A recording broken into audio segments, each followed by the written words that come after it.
Aujourd'hui, je suis en plein air et je ne suis pas toute seule. J'ai invité Cindy Amoroso. Alors moi, je l'aurais appelée conseillère en gestion de patrimoine, mais elle vient de m'expliquer que ce n'était pas forcément très clair dans la tête des gens et on va pouvoir en discuter. Donc elle est conseillère en investissement financier et immobilier. Elle s'adresse particulièrement aux femmes, mais elle nous expliquera aussi pourquoi.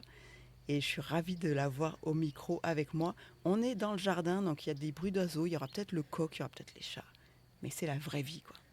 Bienvenue sur Empowercast. Je suis Cécile Simonin, ton hôte. J'accompagne les entrepreneurs à se bâtir un business qui leur ressemble, les ressources et les respecte. Bienvenue Cindy. Merci pour cet accueil et je suis ravie d'être là. Alors Cindy, en off, tu me disais que tu avais changé un peu d'appellation parce que quand tu parlais de patrimoine, les personnes avaient l'impression que ce n'était pas pour elles. C'est ça. Du coup, c'est pour ça que je suis partie plutôt sur investissement, parce que l'investissement, ça parle peut-être plus facilement. Ou en tout cas, ça peut être un objectif. Donc ça peut.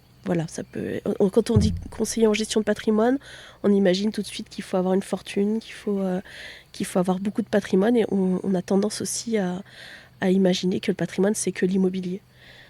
Or, le patrimoine, c'est pas que l'immobilier. À partir du moment où on a un compte en banque, on a déjà un patrimoine, donc on a déjà la possibilité de faire des choses. Ok, merci de cette précision tout de suite, c'est important. En fait, moi, tu sais, j'aime bien donner des définitions, comme ça on sait de quoi on parle, et au moins c'est clair. Donc grâce à toi, maintenant, on sait. Et le coq est d'accord.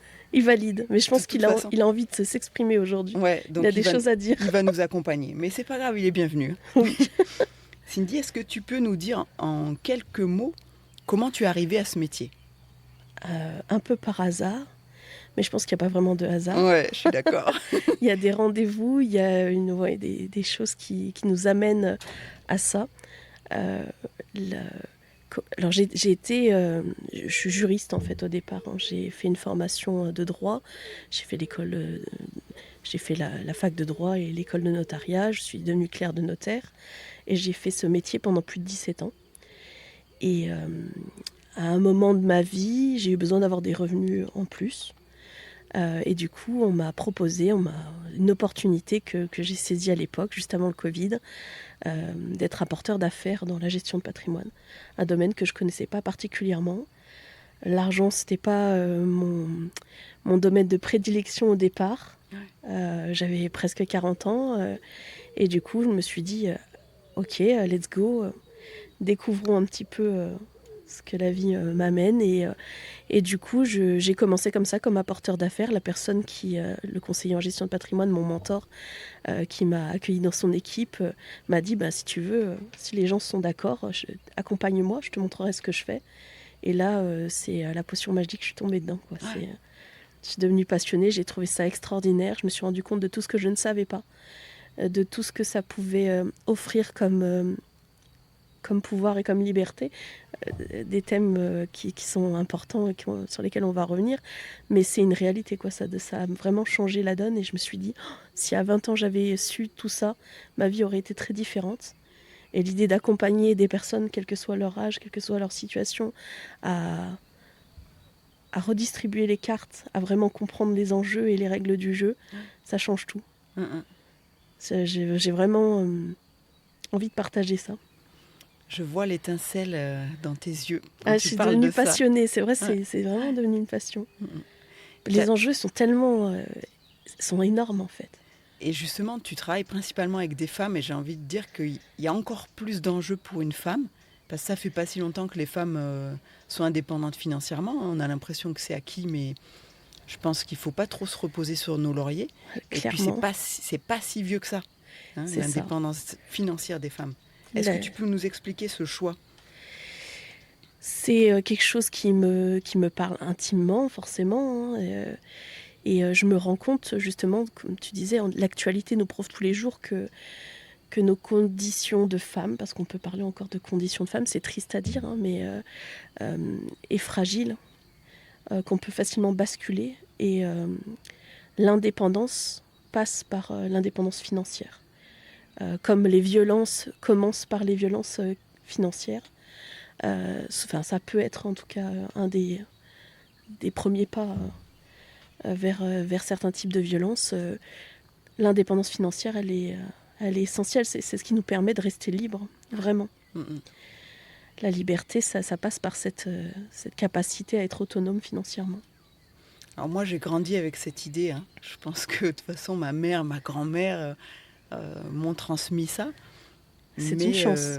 oui, c'est une chance. Ça met beaucoup de pression aussi. Oui. Et à l'inverse, parfois, euh, j'ai dû négocier avec moi-même longtemps pour accepter, à certains moments de ma vie, notamment quand j'ai lancé mon activité, de me reposer un petit peu financièrement Mhm. sur mon conjoint. Parce que quelque part, j'avais l'impression de devenir dépendante, alors que c'était simplement une proposition de prendre le relais le temps que moi, je fasse tourner la boutique, quoi, tu vois. C'est c'est très intéressant ce que tu dis, ça me parle beaucoup. Même si mon parcours est très différent, du coup, j'ai pas eu cette même éducation. On n'avait pas vraiment d'éducation financière. J'ai une maman qui travaillait, mais plutôt épisodiquement. Elle s'occupait beaucoup de nous surtout. Donc c'est beaucoup papa qui ramenait du coup les finances. Et il n'y avait pas...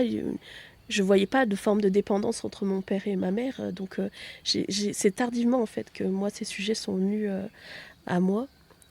Et du coup j'ai un peu perdu le fil de ce que tu me disais. C'est par le fait que quand tu as appris à être autonome Ah financièrement, oui, le fait accepter à un moment de de... ta vie de dépendre de quelqu'un financièrement peut être compliqué aussi. Je trouve ça, c'est ce que je disais, je trouve ça super intéressant parce que ça montre que l'argent, ça va au-delà de purement l'argent. Autant l'indépendance financière, c'est quelque chose qui est important pour moi parce que ça permet de rester libre et d'avoir le choix. Autant c'est pas qu'une question de genre, j'ai envie de dire. C'est-à-dire que c'est pas parce que je suis pour l'indépendance financière des femmes que je suis pas pour une forme d'équité aussi, de respect aussi de la façon d'envisager les choses.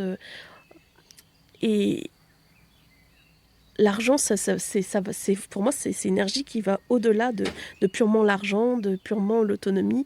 Euh, ça va sur les valeurs, ça va sur le fait on n'est pas obligé d'être toujours comment je perds mes mots, mais d'être toujours forte, toujours il faut savoir aussi quand on est dans une relation équilibrée se dire ok, en fait ça fait partie aussi d'une relation, de se dire qu'on peut se reposer sur l'autre parfois et que ça peut être à un moment donné l'un qui va donner plus que l'autre et vice versa, que c'est pas devenir plus faible ou il y a beaucoup de connotations en fait dans toutes ces actions.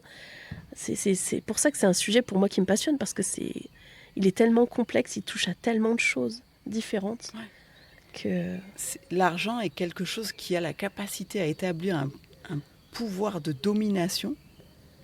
L'idée qu'on se fait de l'argent, oui. en fait, hein, qui est assez incroyable. Qu'on n'aurait pas si on s'échangeait des sacs de patates, tu vois. Ah, je suis pas tout à fait d'accord avec Ah toi. ouais, Alors, tu crois? ces mots, ils m'interpellent et je trouve ça hyper intéressant. Euh, si on devait échanger des sacs de patates, ça irait si on avait toutes les deux des sacs de patates, mais on n'aurait aucun intérêt à les échanger, Ouais. tu vois. Il y a un lien en fonction de la rareté de ce qu'on veut échanger, de ce qu'on a, de ce qu'on a besoin, de ce que les autres peuvent avoir. Donc c'est hyper complexe. Est-ce que l'argent établit une forme de domination ? Ça rejoint un peu ce qu'on pouvait dire juste avant par rapport au lien, le fait d'un moment laisser l'autre nous aider, nous reposer sur quelqu'un d'autre au niveau financier. Pour moi, l'argent, c'est hyper neutre. Il n'y a pas de domination, c'est uniquement ce que nous, on va en faire et ce qu'on va mettre derrière. Du coup, je ne pense pas que ce soit l'argent qui crée la domination en soi. Peut-être que c'est un peu utopique comme vision des choses, hein, mais je pense que c'est vraiment quelque chose de neutre et de totalement blanc et on peut en faire ce qu'on en veut. On peut redonner du pouvoir grâce à l'argent. Tu vois je sais pas si tu vois où je veux vois. aller. En fait, tu sais, je te disais, c'est surtout l'idée qu'on se Oui, fait de c'est vrai. l'argent. Il y a beaucoup mais de pré... parce que je suis pas sûre qu'on soit nombreux à avoir un rapport si neutre que ça à l'argent, tu vois. Oui, c'est vrai. Mais il y a beaucoup d'idées préconçues sur l'argent et d'idées assez négatives de l'argent. Surtout en France. Ouais. En France, on a une image de l'argent où c'est quelque chose de sale ou de salissant ou qui va créer du pouvoir, qui va abîmer, qui va... Enfin, je sais pas si... Du coup, je te rejoins là-dessus sur les idées qu'on peut avoir. Et j'aime bien déconstruire ça. J'aime bien déconstruire le fait que tout ce qu'on peut avoir comme idée négative sur l'argent.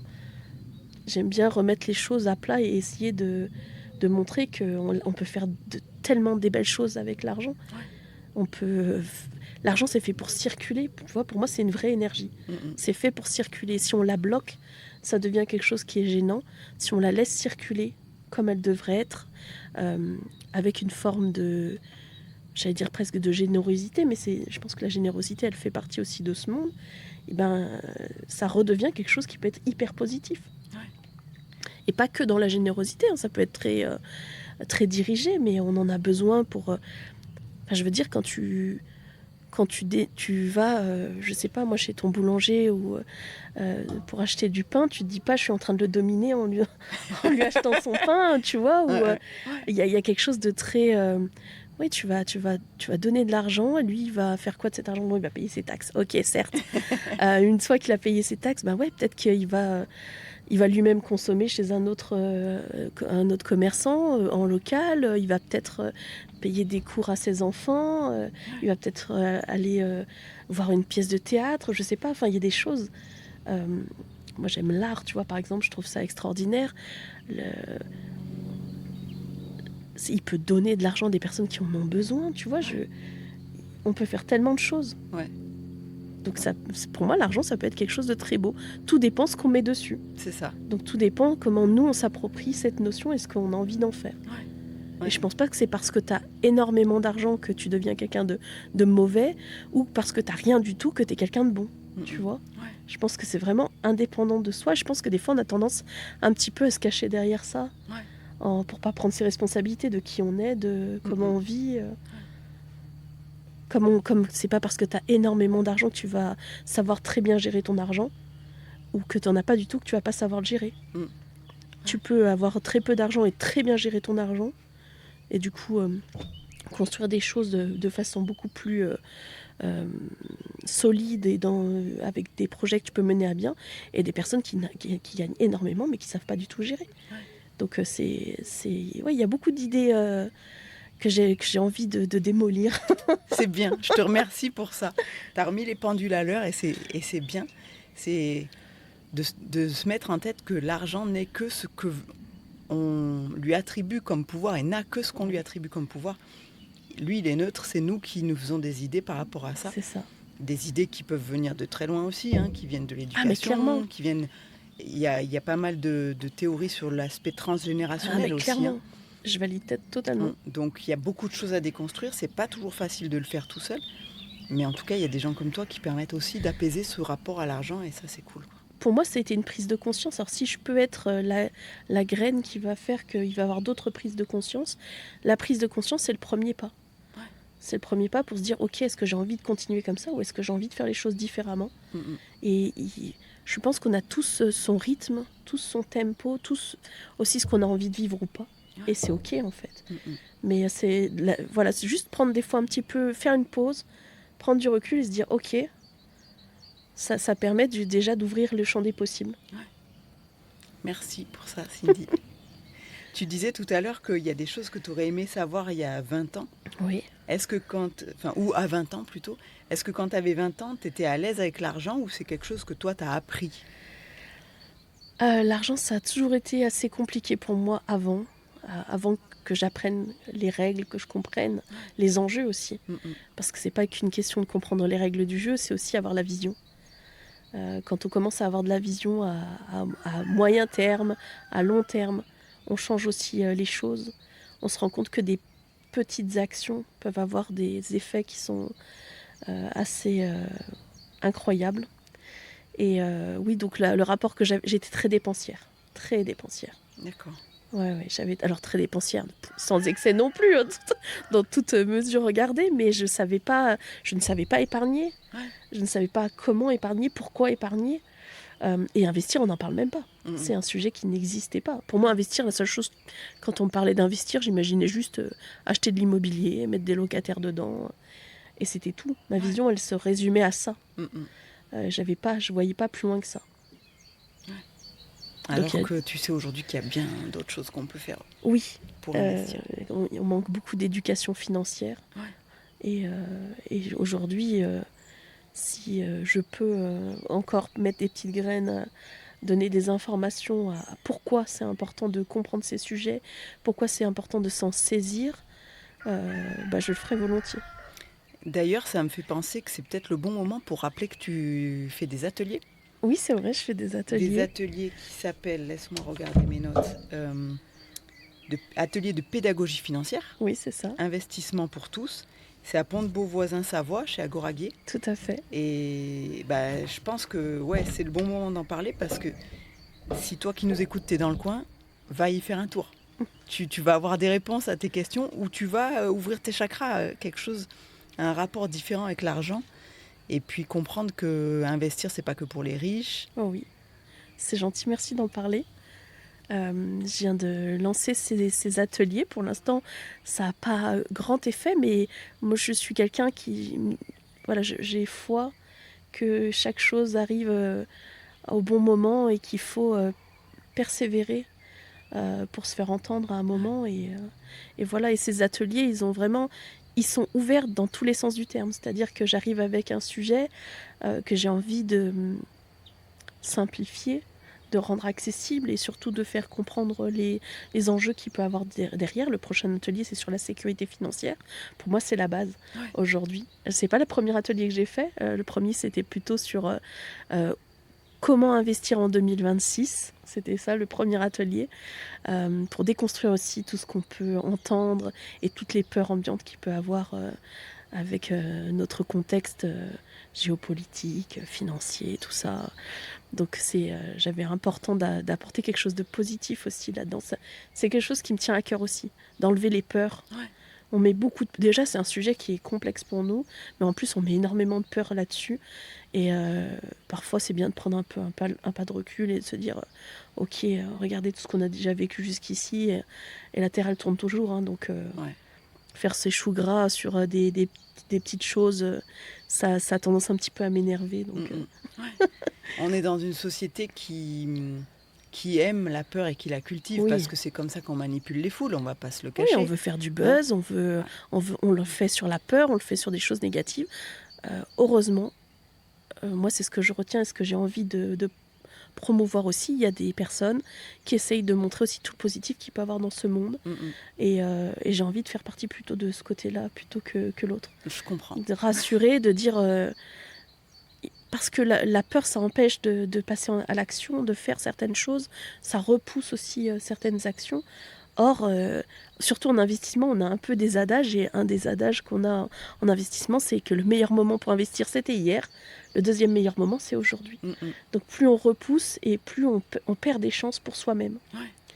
Et ça j'ai envie que ça se sache.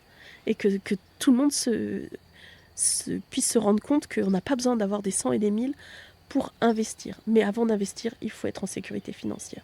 Ouais. Et les bases aussi, d'avoir des notions, savoir pourquoi, comment. Oui, la sécurité financière, elle est très relative. Quand on se base uniquement sur la psychologie des gens, tu peux avoir 100 000 euros de côté et pas te sentir sécure. Et tu peux avoir 1000 euros de côté ou 50 et être le roi du monde. Ouais. Donc c'est entre notre psychologie qui tient à tout ce qu'on a pu évoquer avant, ce soit notre éducation, notre expérience de vie ou voire du transgénérationnel, et quelque chose de plus objectif, on va dire, de plus terre à terre. Ouais. Ça donne, ça remet des proportions et ça permet de passer à l'étape d'après. Parce que qu'est-ce qui est intéressant dans l'investissement, c'est mettre l'argent au travail pour arrêter de toujours soit travailler pour l'argent. Ouais, ça j'adore. Alors là, c'est moi qui ai des étoiles dans les yeux. Ce que tu me dis, c'est un peu comme quand moi, je programme une IA, je crée un agent IA pour travailler pour moi. De la même façon, mon argent peut travailler pour moi. Moi, c'est un truc que j'ai réalisé il n'y a pas très longtemps. Hein, parce que je me prenais pas mal la tête sur l'idée qu'il fallait que je génère du revenu avec ma société. Et à un moment, je me suis dit, attends, tu es en train de te prendre la tête alors que tu as fait un choix qui t'épanouit complètement. Et c'est toi qui cultives cette ombre au tableau. Alors que la carrière que tu as fait avant te permet aussi d'avoir un patrimoine, justement, et que peut-être que ce patrimoine, il pourrait travailler pour toi C'est ça. et te décharger de cette pression de dire il faut sortir de l'argent chaque mois. Voilà. Oui, parce que là, on parlait de tout un chacun, peu importe la situation dans laquelle on est, mais en tant je vais même j'allais dire en tant qu'entrepreneur, c'est hyper important, c'est même essentiel de diversifier ses sources de revenus. Donc ces revenus peuvent venir de revenus du patrimoine. Donc comme tu disais, faire utiliser l'argent pour qu'il génère du revenu. Mais ça devrait être une conscience générale, même de tout le monde, même du salarié, de se dire il faut que je diversifie mes sources de revenus parce que c'est une source de liberté aussi. Si demain ça se passe plus bien avec ton patron, de pouvoir te dire ok, même si on est en France, on a la chance de pouvoir avoir la possibilité de bénéficier de sources de revenus si demain on n'a plus de travail, dans certaines conditions, certes, mais quand même on est assez chanceux de pouvoir se dire que ça ne repose pas que sur ça, que sur un système où il faut répondre à certaines règles pour pouvoir en bénéficier. Mais aussi de se dire on peut se créer cette propre liberté de dire demain ça ne me convient plus, je ne suis plus respectée ou je ne me sens plus alignée, mais je peux faire autrement parce que j'ai construit des choses, je me suis construit une autonomie, d'autres sources de revenus et je peux me reposer aussi là-dessus un peu. Ouais. Et là on revient à cette notion de liberté et moi ce que tu décris je l'ai vécu et c'est ce qui m'a permis aussi de partir et de dire j'arrête et je dis pas que je l'ai fait sans peur hein. Mais c'est de dire, ok, j'ai couvert mes arrières, donc je peux prendre le risque de dire, je quitte tout et je recommence à zéro quelque chose d'autre, quoi, mais qui me convient mieux. Et là, tu touches encore à quelque chose qui vibre particulièrement en moi parce que j'ai la sensation, et je suis pas, comme je disais, je pense pas être quelqu'un de négatif, mais j'ai la sensation qu'on se fait mettre en prison, je sais pas si on peut utiliser cette expression-là, mais on se laisse emprisonner par une société qui nous pousse en fait à être pieds et poings liés d'un monde de consommation. De consommer toujours plus, consommer sans conscience parfois, et du coup se créer des boulets, en ayant par exemple des crédits qui sont mal positionnés, qui sont pas bien utilisés, qui vont faire qu'on va s'obliger à rester dans des situations qui ne sont pas épanouissantes, qui peuvent être même destructrices parfois. Parfois on va au bout de soi-même, voire au-delà. Pour que quand le corps il commence à crier et dire là j'en peux plus et si tu m'entends plus je vais t'arrêter, c'est trop tard. J'ai la sensation que, comme on disait qu'on manquait d'éducation financière, on ne nous apprend pas à diversifier ses sources de revenus, à se sécuriser pour s'offrir cette liberté-là, de se dire ok, c'est pas parce que j'ai un crédit sur ma maison, mon appartement, parce que je vais dire crédit pour la maison ou l'appartement, parce que je vais pas en parler pour les véhicules, ça c'est un sujet, je pense que mes clients ils me connaissent et mes prospects aussi me connaissent, mais pareil, j'ai moi-même acheté des véhicules à crédit, j'avais pas conscience que c'était pas forcément un bien pour moi. Pourquoi ? Parce que ça rejoint... Pour voir juste si j'ai compris, c'est que prendre un crédit sur quelque chose qui se dévalue de jour en jour, ça sert à rien, quoi. C'est une perte. C'est ça.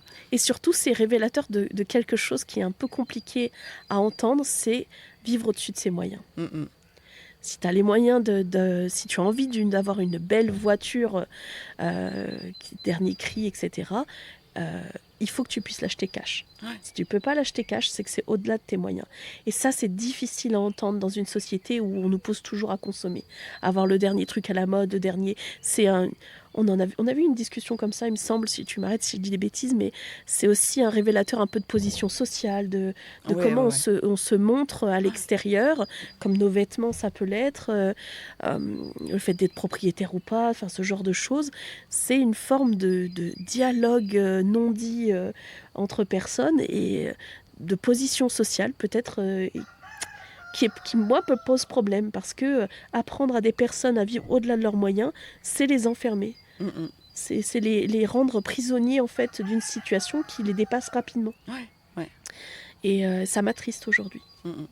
Mais je te confirme que, en tout cas moi je l'ai vécu ça pour la voiture, tu vois, que quelque part, parce que j'ai eu pendant des années, plus de 10 ans, peut-être 15, une voiture de fonction qui était payée par mes entreprises, qui reflétait mon statut social. Parce que dans l'entreprise, c'est comme ça. Plus tu as un poste élevé, plus tu as une belle grosse voiture et une voiture qui coûte cher. Une voiture que je ne me serais jamais payée, juste avec mon salaire, tu vois, si j'avais pas eu une voiture de fonction. Et c'est un truc que j'ai dû un peu dealer avec mon ego quand je me suis mis à mon compte. Donc j'ai rendu la voiture de société. De dire, non, tu vas pas te racheter une grosse voiture comme ça parce que ce serait pas raisonnable. Et puis, t'en as pas vraiment besoin et c'est jeter de l'argent par les fenêtres, quoi. Là où tu me rassures, c'est que j'ai fait le bon choix, c'est que je l'ai payé cash. Avec ma prime de rupture conventionnelle, j'ai acheté une voiture. Et après, je me suis dit, peut-être que j'aurais dû prendre un crédit, c'était peut-être dommage de... Bon, donc tu me rassures sur ce point, je suis contente. C'est pas une bonne solution, c'est rarement une bonne solution. Il y a des petites exceptions, mais j'en parlerai pas trop. Il faudra venir me voir pour que j'en parle. C'est ça, voilà, si vous voulez des conseils personnalisés, allez voir Cindy, on va pas tout donner aujourd'hui. Mais c'est très intéressant qu'on évoque ce sujet parce que on oublie l'utilité des choses. À quoi sert un véhicule? Il sert d'aller à un point A à un point B. Ouais. Tant qu'il a cette fonction-là, ça devrait être suffisant pour nous. Et comment on sauvegarde cette possibilité? C'est essentiel aujourd'hui d'avoir un véhicule. Quand les gens me disent « Ah mais moi je ne peux pas travailler sans véhicule », je suis d'accord avec eux. Surtout nous on habite à la campagne. C'est ça. Donc si on n'a pas notre véhicule, c'est vite compliqué. Encore, moi j'habite dans une petite ville, mais voilà. Mais je me sers quand même de mon véhicule. Donc oui, c'est quelque chose qui est essentiel. Mais si c'est si essentiel que ça, comme se loger, se nourrir correctement, il faut prendre ses dispositions aussi pour avoir... un véhicule qui fonctionne, qui est bien entretenu, et on n'est pas dans de l'esthétique. Ouais. On est dans du fonctionnel. Et tout ce qui est autour de nous, là nous on parle, on a aussi un peu d'expérience, on a un peu de vision là-dessus, mais tout ce qui est autour de nous, ça ne nous parle pas de ça. On a des véhicules, alors je regarde plus beaucoup la télé, mais quand je vois des publicités, on propose aujourd'hui presque principalement d'acheter des véhicules en LOA, la location, ça reste du crédit. Ouais. Donc ça rentre d'autant plus dans les mœurs. C'est normal de louer son véhicule. Je ne vais pas me faire que des amis. Mais, le concessionnaire du coin n'écoute pas le podcast. Non mais merci d'éclairer là-dessus parce que tu vois, alors, la location avec option d'achat, on ne va pas parler de voiture toute la matinée, mais c'était un truc qui ne m'intéressait pas, mais je me disais que peut-être la location longue durée était plus intéressante. Dans le sens où la voiture peut aussi être prise comme quelque chose de consommable, et tu la loues pendant 3 ans, au bout de 3 ans tu la rends, la maintenance est incluse, tu t'occupes de rien, tu vois, il y avait ce côté confortable, quoi. Oui. Après, ça peut être un sujet aussi, quand je disais, il y a quand même des exceptions. Quand on a une société, ça, c'est un vrai sujet. Ouais. Là, ça peut avoir une utilité, ça a du sens. En tant que particulier, c'est différent. Après, il y aura toujours des exceptions. Il ne faut pas être non plus trop rigide. Mais je préfère transmettre cette idée de dire, si tu veux t'acheter, je ne sais pas quel véhicule, mais moi, je rêvais d'avoir une Alfa Romeo. J'ai une Alfa Romeo. Je trouvais ça beau. Si on a des rêves, il faut juste savoir si on a les moyens de ces rêves-là. Moi, j'ai une petite voiture. Bah oui, je l'ai achetée cash. C'est pas, elle est tonchée, mais elle fonctionne. Ouais. Et j'ai quand même réalisé un rêve, tu vois. Ouais. Donc voilà, on peut avoir. On n'est pas obligé tout de suite d'arriver en haut de la montagne. Hein. On peut aller par étapes. Ouais. Et c'est très bien. L'important, c'est vraiment d'avoir conscience de quels sont ses moyens, qu'est-ce qu'on peut faire avec ces moyens. Et ça pose des vraies questions de fond, c'est-à-dire est-ce que mon niveau de vie me convient ou pas ? On peut parler du coup du bonheur et de l'argent. C'est intéressant. Est-ce qu'on a un niveau de vie qui convient ? On n'a pas besoin de gagner des 100 et des 1000 pour être heureux. Ouais. Il faut avoir, est-ce que nos besoins qui sont vraiment propres à chacun, ils sont couverts ? Est-ce qu'on est heureux ? Est-ce qu'on peut payer ce qu'on a à payer sans se faire des nœuds au cerveau je pense que c'est très subjectif. Oui, le seuil, très. Tu vois, le montant minimum qu'il faut pour être heureux, on va dire ça comme ça, il est très subjectif et même à l'intérieur d'une seule vie, il peut varier. Je suis très d'accord avec ça.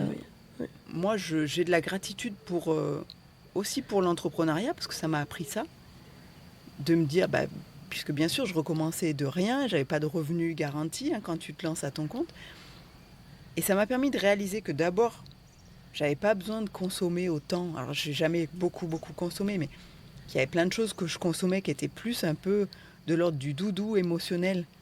Parce que J'aime bien Tu, le doudou émotionnel. tu vois, tu t'es fait chier toute la semaine, on va se le dire, au boulot, et donc tu compenses en achetant des trucs dont tu n'as pas besoin, qui viennent encombrer ta maison, et puis après, tu n'en peux plus d'avoir tous ces trucs. Ouais. Donc il y avait une part de ça. Et que finalement, quand tu te remets sur l'essentiel, de quoi est-ce que j'ai besoin, bah, pas tant de choses que ça. Alors là, en ce moment, je suis en train de me dire, tu pourrais quand même changer un peu tes vêtements parce qu'ils sont usés. Donc il va falloir quand même voilà, faire la démarche d'aller faire du shopping, acheter des fringues. Mais c'est pas quelque chose qui me fait envie, tu vois. Oui. Et quand tu as rationalisé tout ça, tu dis, ben, j'ai pas besoin de tant de choses que ça. Oui, et puis, Et beaucoup moins que ce qu'on pourrait croire quand on a un salaire qui tombe tous les mois, quoi. oui. Et je sais pas si tu as entendu, il y a une étude qui a été faite qui parle justement de quel est le salaire qu'il faudrait avoir annuellement pour être heureux. Et en fait, il y a un montant de salaire, alors je ne veux pas dire d'ânerie, je crois que c'est autour de 77 000 euros, quelque chose comme ça, l'année, ce qui est déjà Ouais, très très beau, hein. c'est déjà largement Ce qui est au-dessus de la déjà très moyenne, très quoi. beau. Mais à partir de ce seuil-là, même si on gagne le double, le triple, ça ne change plus le niveau de bonheur, de bien-être. Et ça, c'est hyper intéressant quand même. De se dire, quand tu parlais des besoins, parce qu'il y a les besoins primaires, comme tu Ouais. disais, on revient parfois à l'essentiel, et c'est important de revenir à l'essentiel pour se construire aussi une vie qui est à la hauteur de ce qu'on veut et peut, en fonction de quel moment on en est. Euh, parce que il y a certaines choses qui peuvent faire partie de l'essentiel des autres, et je trouve ça important d'aborder ce sujet-là parce qu'il n'y a pas de jugement à avoir là-dessus. Tu vois, par exemple, tu parlais de shopping. Moi, ça n'a jamais été mon truc. Ouais. Mais vraiment. Moi non Mais plus. j'ai pas de jugement pour quelqu'un qui me dirait moi, mon plaisir, c'est d'avoir tel sac qui a telle valeur ou telle chaussure qui a telle valeur. Enfin, je sais pas, je m'y connais pas beaucoup du coup. Ou tel bijou, peu importe. Telle montre. Chacun ses plaisirs. Et j'ai pas de jugement là-dessus. Parce que il faut parler de joie aussi, tu vois ce que je veux dire ? La vie, elle est faite de joie aussi. Ouais. Et si la joie de quelqu'un, c'est dans une belle montre, parce que peut-être ça lui parle d'autre chose. Ouais. Peut-être que ça lui parle d'un souvenir, d'une promesse qui s'est faite à lui-même enfant. Tu vois ce que je veux dire ? Ouais. Il n'y a pas de jugement là-dessus. Ce qui est important, c'est juste, est-ce que... Pour moi, en tout cas, c'est juste vérifier, est-ce qu'on est en sécurité, est-ce qu'on peut se permettre de le faire. Et si c'est vraiment ça que tu as envie de faire dans ta vie pour être heureux, ben moi, j'ai envie d'être ton allié et de t'accompagner pour que tu puisses aller vers ça. Ouais. J'ai pas de jugement là-dessus. Il n'y a pas de... Il n'y a pas des joies qui ont plus de valeur que d'autres. Et ça peut être très futile. Ouais. Et c'est ok, je veux dire, la vie, elle est courte, quoi. Si en plus, on se pose la question de dire, ah bah lui, son plaisir, c'est d'être toujours à faire le tour du monde, par exemple, ben sois ok avec ça. C'est pas ton plaisir à toi, mais si lui, il a envie de ça...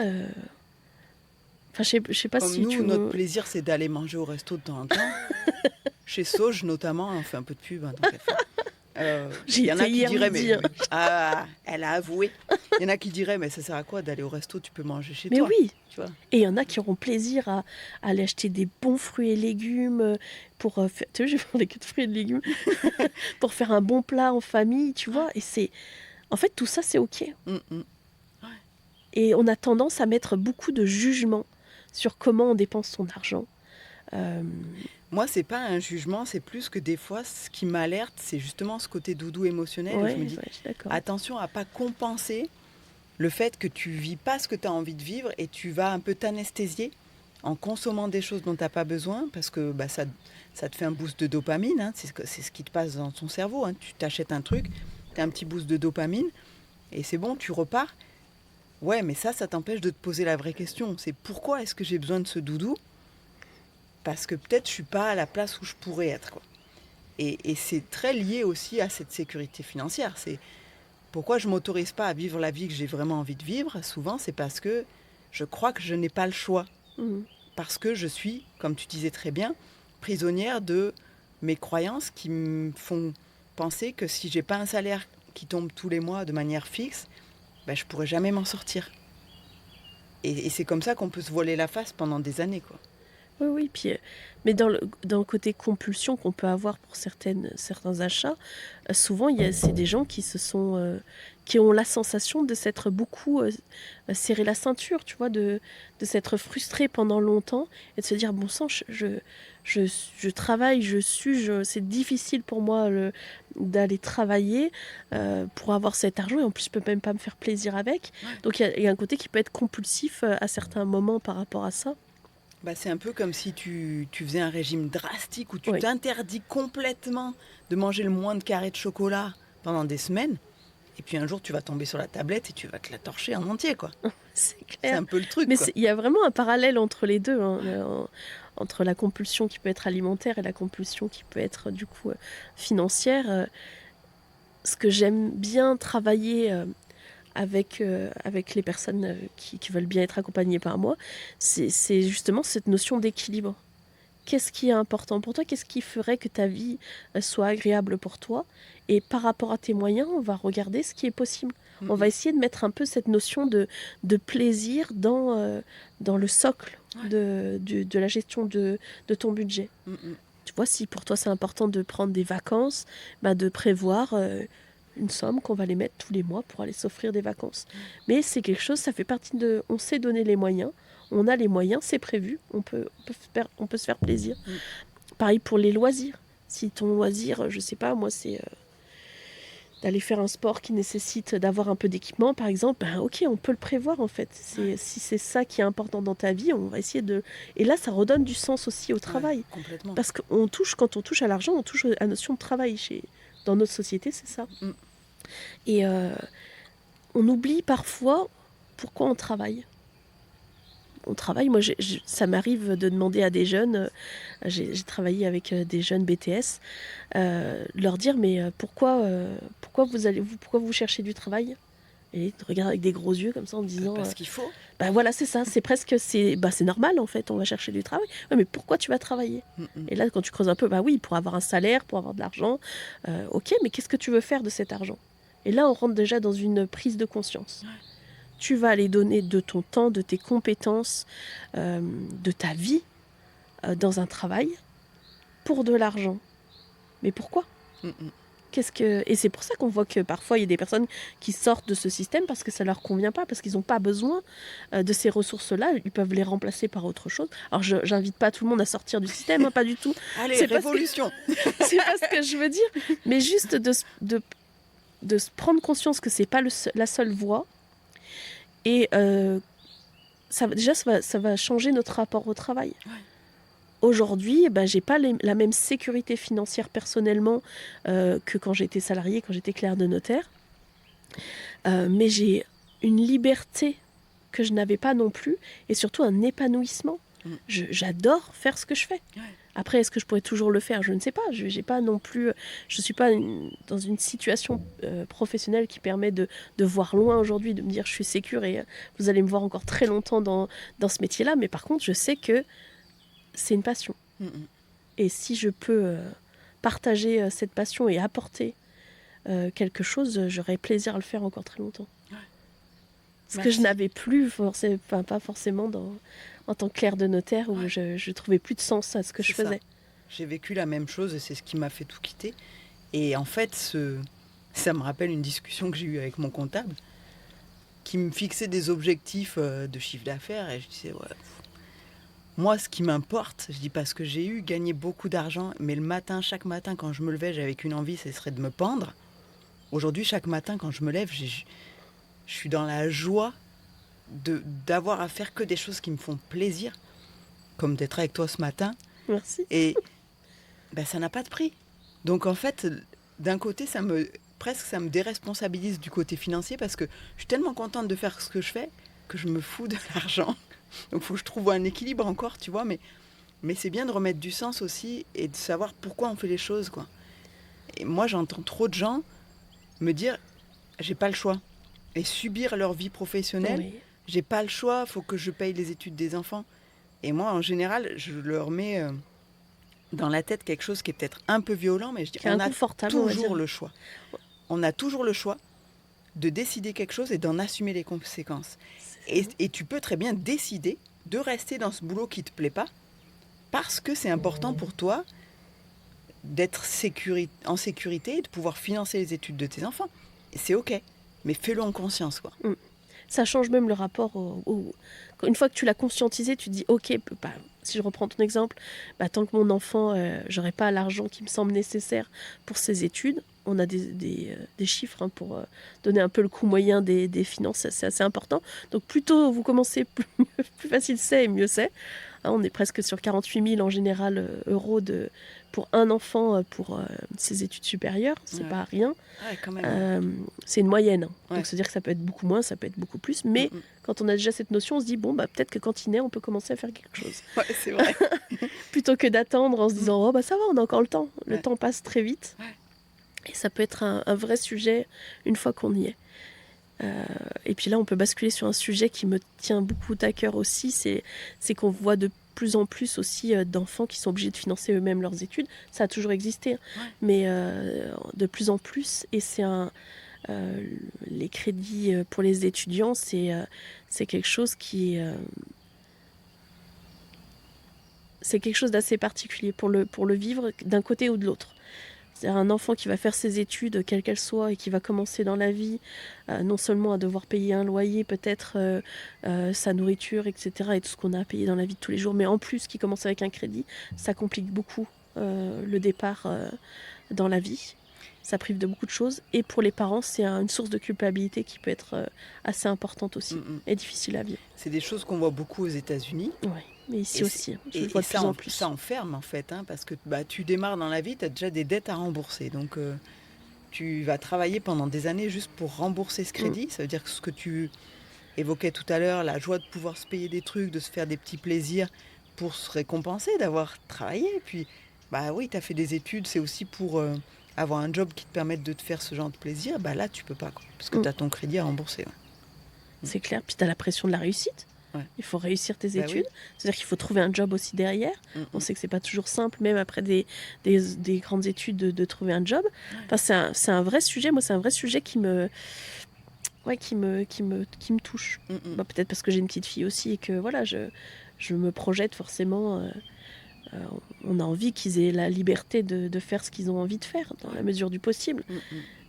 Puis même, tu vois, je veux dire, c'est l'expérience autour de soi. Hein, quand tu as vu des amis se réfléchir entre payer leur loyer ou manger pour pouvoir faire leurs études, bah c'est pas anodin, quoi. On n'est pas dans quelque chose qui est... Non, c'est un vrai sujet. Ouais, on a l'impression que ça n'existe pas, mais parce qu'on vit dans un pays riche. Mais il y a des gens qui dorment dehors. Enfin, j'en ai vu dormir dans le centre commercial à la Part-Dieu à Lyon. Et je me suis dit, bah, tant mieux que ça soit ouvert la nuit. Au moins, ces gens-là peuvent être un peu à l'abri. Mais oui, ça existe, quoi, la précarité. Chez les étudiants, il y en a beaucoup. Énormément, ouais. De plus en plus. Ouais. Et donc, c'est un vrai sujet, effectivement. Si on revient aux entrepreneurs, parce que c'est principalement mon audience, et moi, je parle beaucoup de reprendre le lead. C'est quoi reprendre le lead sur ses finances quand on est entrepreneur, pour toi? Diversifier ses sources de revenus, comme je disais. Ouais. On est dans du revenu, on n'est pas dans du salaire quand on est entrepreneur. On peut être dans du salaire si on est salarié de sa boîte, etc. Mais diversifier ses sources de revenus, c'est s'offrir aussi la liberté de mener son entreprise comme on est, comme ça vibre.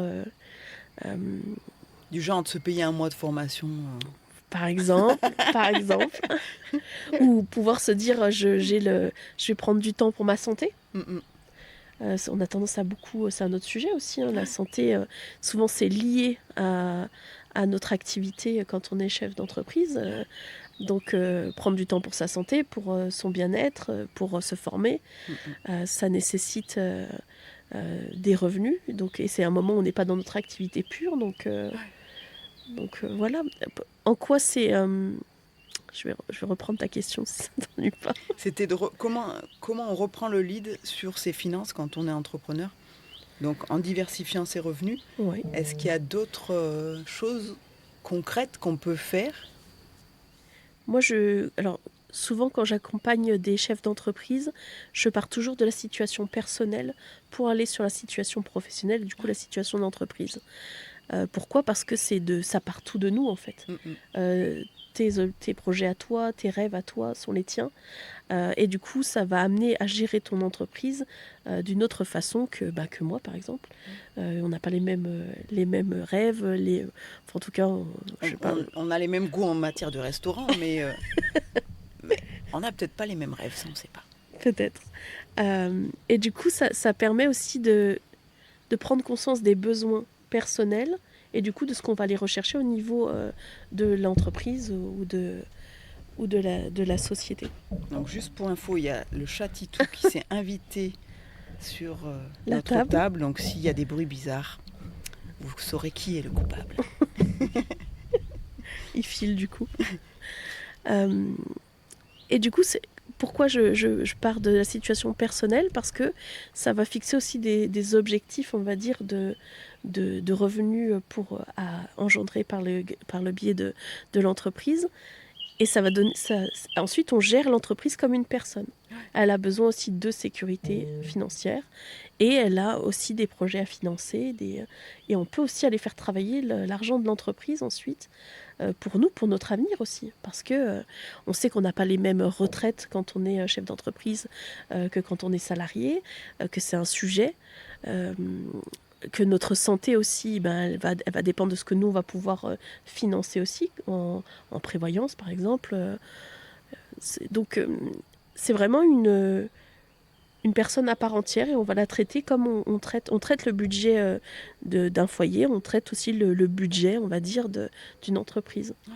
Et on redonne du pouvoir à l'entreprise en fonction de nos objectifs, de nos rêves, de ce qu'on veut en faire en fait.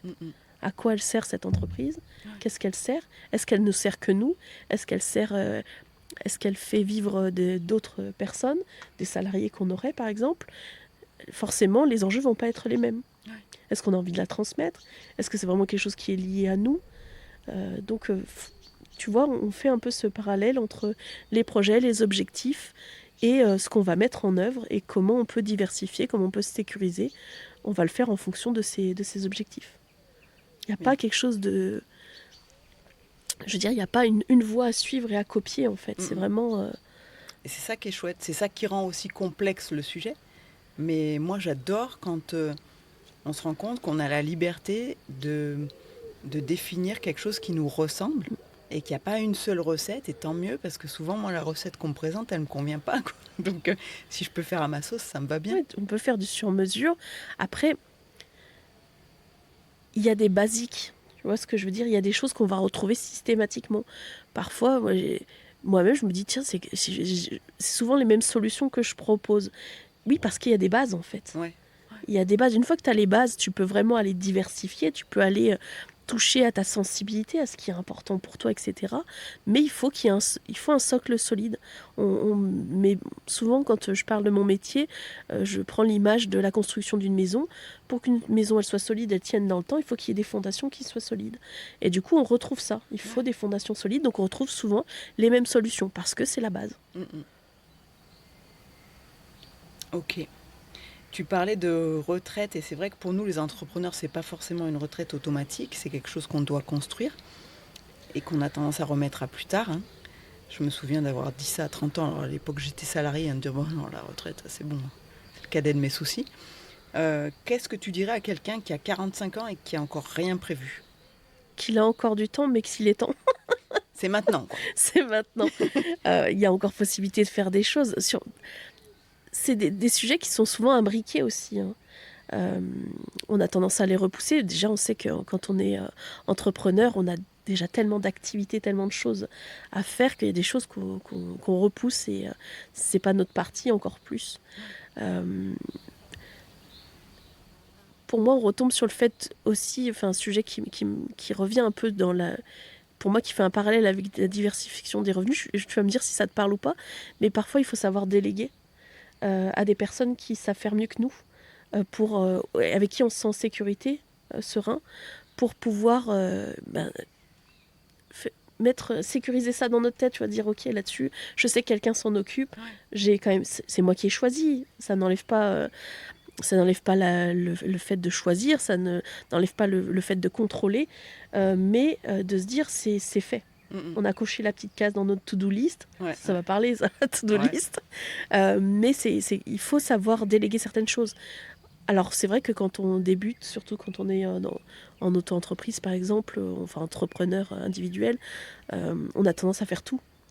Mais on se dit qu'en montant dans le temps avec l'entreprise qui prend plus de confort, on va essayer, je pense, de déléguer à des personnes qui vont faire mieux que nous. Enfin, en tout cas, moi, c'est ce que je recherche, tu vois. Ouais. Quand j'ai des gens qui savent faire mieux que moi certaines choses, et il y a plein de domaines dans lesquels c'est le cas.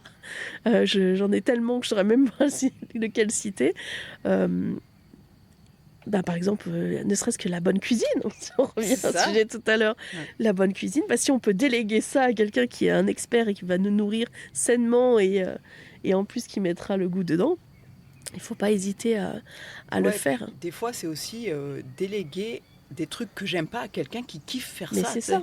C'est bon. C'est ça. Et ça fait, pour moi, ça fait partie du développement d'un système qui est sain autour de soi. Et c'est pour ça que j'aime autant dans l'entrepreneuriat ce côté création de liens. On crée une sorte d'écosystème autour de nous. On parle de carnet d'adresses, on parle de réseau, etc. Mais c'est vraiment ça.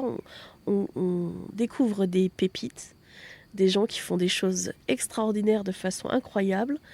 Et on crée un monde. J'ai vraiment l'impression qu'on peut impacter, on peut changer ce monde justement parce qu'on met en œuvre ces actions, ces relations, ce lien. Ouais. Alors je pars un peu loin je sais pas. Non, mais c'est ça. Moi, depuis que je suis à mon compte, je me rends compte que j'ai rencontré plein de gens super sympas, des gens avec qui je partage les mêmes valeurs, parce qu'il y a comme une autorisation intérieure à être vraiment soi-même qui fait que tu vas attirer des gens qui partagent tes valeurs, parce que tes valeurs, elles rayonnent en quelque sorte. Tu n'as pas besoin de les afficher, elles se sentent, quoi. Et puis que dans les personnes qui ont le courage de se mettre à leur compte, c'est forcément des gens qui ont un élan vers quelque chose, donc qui sont très motivés par quelque chose, donc qui ont beaucoup d'enthousiasme et qui savent le communiquer en général. Donc tu crées des liens plus facilement aussi avec des personnes qui ont un vrai pourquoi. Ça me parle beaucoup ce que tu dis, notamment le fait d'être enfin soi. C'est cette liberté-là, l'entrepreneuriat. Alors, je pense qu'il faut pas enjoliver l'entrepreneuriat. C'est quelque chose qui est difficile, qui n'est pas fait pour tout le monde, clairement. Je pense qu'on nous a on a fait beaucoup culpabiliser aussi des personnes qui restent dans des situations de salariés qui leur convient pas toujours, etc., etc. C'est pas quelque chose qui est tout beau tout rose. Ça peut être c'est difficile, clairement, et c'est pas fait pour tout le monde, et c'est ok en fait. Mais c'est vrai que, par exemple, ce que j'y trouve, c'est comme toi, le fait de pouvoir être vraiment moi. J'ai pas besoin de me cacher, j'ai pas besoin d'être différente. On m'aime pas, tant pis, en fait. Je trouverai une clientèle quelque part qui va me ressembler et à qui j'offrirai ce dont ils ont besoin. Et c'est là où d'ailleurs on est le meilleur en général, c'est en étant simplement soi et en trouvant des personnes qui ont besoin de ce que nous on peut apporter. Et c'est pour ça qu'il y a aussi de la place, et c'est pour ça qu'on peut créer des liens avec des gens qui font les mêmes choses que nous, parce qu'ils seront toujours différents de nous. Et voilà, et comme on est tous très différents, on n'aura pas besoin des mêmes choses, donc on n'aura pas besoin des mêmes personnes en face de soi. Il y a de la place pour tout le monde. C'est ce que je dis souvent dans le métier de l'accompagnement, et ce que tu fais, c'est aussi de l'accompagnement. Pour moi, on n'a pas de concurrence.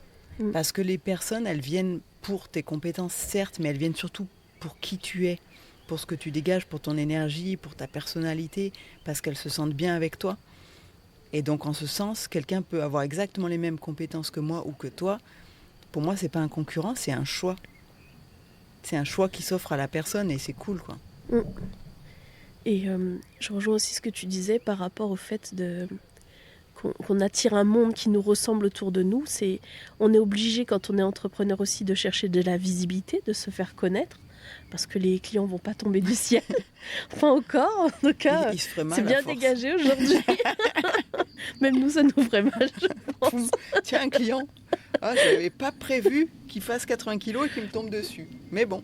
Mais oui, on a cette liberté. Enfin, vraiment, c'est quelque chose dans lequel j'ai foi. C'est l'entrepreneuriat, ça nous offre la liberté d'être soi et du coup, quelque part, de changer un peu le monde. C'est très... j'ai un côté un peu rêveur, un peu bisounours parfois, J'adore. mais vraiment, je pense qu'on peut changer notre monde déjà. Ouais. Et à partir du moment où tu changes ton monde autour de toi, tu peux changer un peu le monde, un peu comme le colibri. Tu fais ta petite part et juste le fait d'être obligé quelque part de te rendre visible, eh ben ça impacte ce monde, ça, tu vois, ça éteint. C'est ça. Et quand on parle du coup de ce réseau de liens qu'on crée, qu'on soit dans les mêmes domaines ou pas du tout, ça me donne l'impression de construire quelque chose un peu invisible, mais en même temps solide, un peu comme la toile d'une araignée. Tu vois, c'est quelque chose qui est à la fois très fragile et en même temps qui peut être extrêmement puissant. Ben, j'ai l'impression de faire partie un peu de ça. Et quand je vois les belles rencontres qu'on peut faire, je me dis que c'est vraiment quelque chose de chouette et je suis contente de le vivre. Peu importe ce que l'avenir me réserve, je suis contente d'avoir vécu ça et c'est vraiment enthousiasmant. C'est une réflexion que je m'étais faite aussi, pour me détendre par rapport à l'avenir, de dire de toute façon, quoi qu'il arrive, j'aurais vécu mes meilleures années, quoi. Après, s'il y en a d'autres et plus il y en a, et tant mieux, quoi. Mais tu vois, arriver à se connecter au présent, à se dire, ben, comme je disais, chaque jour, j'ai la chance de me lever avec l'envie de faire ce que j'ai à faire, avec des journées qui se remplissent de choses sympas, avec des gens sympas, et de choisir, d'avoir cette liberté aussi, de choisir avec qui je travaille. Ben, ça, pour moi, ça n'a pas de prix. Mais c'est aussi parce que, quelque part, avant ça, il y a eu de la gestion de mon patrimoine, pour reboucler avec ce qu'on disait au début, qui m'autorise à faire ça. Oui. Et Moi, je dirais pas que ça n'a pas de prix. Alors, tu vois, donné la sécurité. Ça a un prix. Je pense que ça a un prix. Disons mais ça en vaut la peine, tu vois ce que je veux dire. Ça vaut le risque, ça vaut les moments difficiles, ça vaut les moments où on peut avoir des baisses de morale, mais ça fait partie de ce... Ouais. On est quand même dans des choses qui sont un peu de l'ordre des montagnes russes, hein. Il y a des hauts, il y a des bas, oui, c'est sûr. Ça peut être assez puissant quand même. Et, mais tu vois, par exemple, quelqu'un me disait moi, j'ai pas la trempe d'être un entrepreneur. Et je lui ai répondu, je ne pensais pas avoir la trempe d'être un entrepreneur, je me découvre tous les jours. Et parfois, si tu passes pas à l'action et que tu n'essayes pas certaines choses, tu sais pas si tu seras capable ou pas. Et ensuite, c'est ce que tu en as appris, ce que tu en as compris, et même si tu es dans une forme d'échec, par exemple, de dire, ok, qu'est-ce que ça m'a apporté et qu'est-ce que ça me donne envie de faire par la suite. Parce qu'on peut vivre un échec entrepreneurial et se dire, ok, dès que j'ai les moyens, j'y retourne. Ouais. Tu vois. Du coup, c'est pas un échec, tu as pris de l'expérience. Alors oui, c'est très subtil quand même ce que je veux dire. C'est un échec, on le vit, ça peut être douloureux, ça peut être... Je veux pas renier ce qu'on peut vivre quand on est dans une période où c'est plus difficile. Mais c'est un peu comme une rupture amoureuse, tu vois ce que je veux dire. Au début, tu es dans le mal, tu te dis je m'en remettrai jamais. Et au final, tu grandis.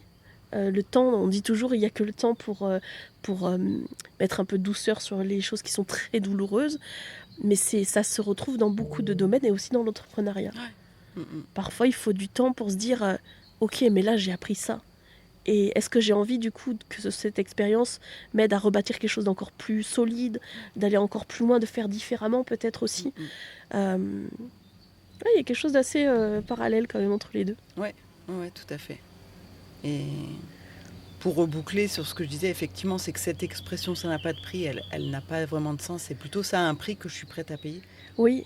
C'est plutôt ça en fait. On est dans une... C'est ce que j'aime bien dire aussi, que ce soit aux particuliers ou aux chefs d'entreprise, aux entrepreneurs. J'ai perdu le film. C'est le prix qu'on est prêt à payer pour avoir cette liberté et puis cette joie de travailler sur des choses qui nous plaisent, quoi. Mais c'est pas grave, on va passer à autre chose. Non, si je l'ai en fait, c'est revenu. Vas-y. On est dans une société qui est ce qu'elle est. On peut juger que c'est bien, on peut juger que c'est pas bien. Actuellement, elle est ce qu'elle est. Elle fonctionne d'une certaine façon. Moi, ce que j'ai aimé apprendre dans la gestion de patrimoine, c'est comprendre les règles du jeu. Comprendre ce que les personnes qui sont accompagnées, elles sont capables de faire. On est tous dans ce même dans ce même système en fait, peu importe qu'on soit petit ou grand, on est tous dans ce même système. Quand on comprend les règles du jeu, on peut jouer vraiment sa partie. Et ça, c'est retrouver le pouvoir. Tu vois ce que je veux dire? C'est arrêter de subir parce que On tu subit comprends ce qui pas, se on n'est passe. pas en train de se dire de toute façon c'est truqué ou de toute façon je suis nulle on se dit ok je comprends ou je me fais accompagner pour comprendre et je vais jouer ma meilleure partie. Et j'ai les mêmes chances que les autres quelque part, même si les cartes sont différentes au départ. On vit tous dans le même système. Et puis si le système demain il change, et ben on s'adaptera. C'est ça. Et c'est certainement une qualité qu'on développe en tant qu'entrepreneur, cette capacité d'adaptation. En tout cas, moi, je m'en rends compte qu'en 3 ans, j'ai développé cette flexibilité, même intellectuelle, tu vois, beaucoup plus qu'en 20 ans de carrière. Mais clair, on en parlait hier, du coup, aussi avec deux indépendants. L'adaptation, c'est vraiment ce qui fait qu'on peut réussir. Parce qu'on peut avoir toute la foi, toute l'énergie, tout le message imprégné, tu vois, qu'on veut transmettre. S'il n'y a personne autour pour l'entendre, ça servira à rien. Donc à un moment, c'est important d'écouter quel est le besoin autour de soi pour savoir y répondre. Et ça demande une adaptation qui n'est pas toujours simple, parce que des fois, on est obligé aussi de composer avec soi-même. C'est pas ce sur quoi j'étais partie, c'est pas ce que j'imaginais. Mais est-ce que tu es capable d'imaginer autre chose? Si oui, tu as une chance en tout cas de résilience, de pouvoir rebondir et d'avancer et de réussir quelque part. Sinon, ça va être plus compliqué. C'est vrai. Mais l'adaptation, je pense que c'est une valeur, c'est pas une valeur, mais une qualité qui est essentielle, je pense, pour avancer. Et on la découvre, c'est pas en étant dans quelque chose qu'on maîtrise toujours que... Moi, je dis souvent, c'est en faisant qu'on apprend. Oui, clairement. Et c'est souvent ce qui peut nous manquer, c'est qu'on va être dans l'attente d'être prêt pour faire quelque chose, alors qu'on ne sera jamais prêt, et que tu deviens prêt le jour où tu as commencé à le faire. C'est ça. Et ça, c'est le paradoxe avec lequel il faut dealer un peu tous les jours. Clairement. Entre la théorie, le fait qu'on apprend, qu'on se forme, et le fait qu'on mette les mains dans le cambouis, c'est quand même les mains dans le cambouis qui font qu'on va progresser, qu'on va savoir là où on est à l'aise, là où on est moins à l'aise, où sont nos forces, et là où on nous attend aussi. Donc, Et justement, par rapport à ça, au fait de mettre les mains dans le cambouis et puis de démarrer quelque chose, pour les femmes entrepreneurs qui nous ont écoutés jusqu'ici, si elles devaient prendre une seule décision financière cette semaine, ça serait quoi? Une seule? Alors, les gens qui m'écoutent, je suppose, et puis si c'est pas le cas, ils viendront me le dire en commentaire, qu'ils ont plus de 40 ans. Ça peut t'aider peut-être à orienter. Je pense que c'est important de prendre le temps de faire le point. Faire le point sur sa situation, sur ce qu'on veut, sur ce qu'on a déjà mis en œuvre, sur là où on veut aller.